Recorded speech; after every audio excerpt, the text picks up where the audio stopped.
Fotoanany vaovao an-tsara tokoa izao eto amin'ny fahitalavitry MATV manatitra ny araba topoko lahy sy topoko vavy manasanao avy hatrany anaraka ny vaovao antsika hatramin'ny farany ao anatin'ny lafiny ara-politika moa no isantarantsika ny fampahalaam-vaovao nandao an'i Madagasikara ary niazo an'i Dar es Salaam Tanzania androany ny filohan'ny tetezamita misy koa mantsy ny fivoriana izay tanterahana any antoerana isan'ny andiniana manokana ny momba any Madagasikara tatitra mikasika an'izay ary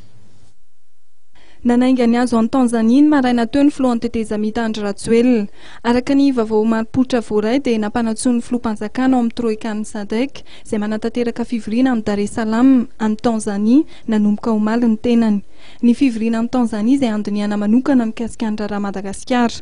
Araka ny tatra avy amin'ny fiadidian'ny tetezamita dia toy ny fionana teo amin'ny filohan'ny Tanzaniana sy ny filohan'ny tetezamita izay nitanterahana ny 14 Desambra lasa teo ny fivoriana tanterahana omaly sy androany tany Dar es Salaam. Ary fanamafisana ny heviny sy ampita ao anatin'ny mangarara tanteraka ireo etaetan'ny vahoaka malagasy manoloan'ny fivoaran'ny raharaha-pifidianana eto Madagasikara ary koa akantoka fa ny fanatanterahana fifidianana eto Madagasikara voatondra tao amin'ny volana May ho avy izao dia ho voahaja ny filohan'ny tetezamita Andry Rajoelina.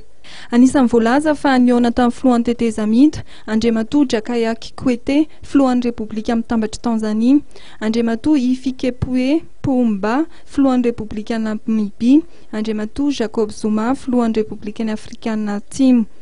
ary ny filohan'ny SADC Andriamatoa Armanda Gerbouza filohan'ny Repoblika Mozambika.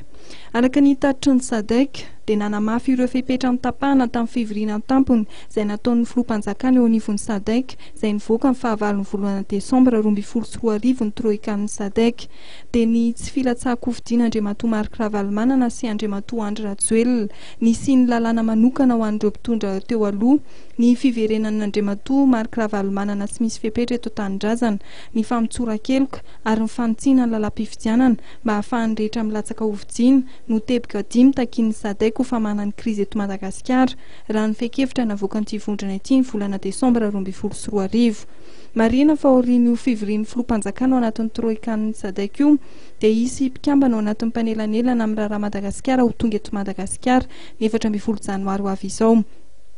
Ary raha mpitso kosa no tonga eto Madagasikara ny filohan'ny tetezamita Andry Rajoelina izy ny valandresaka ao amin'ny mpanao gazety izay tanterahany eo am-pahatongavana.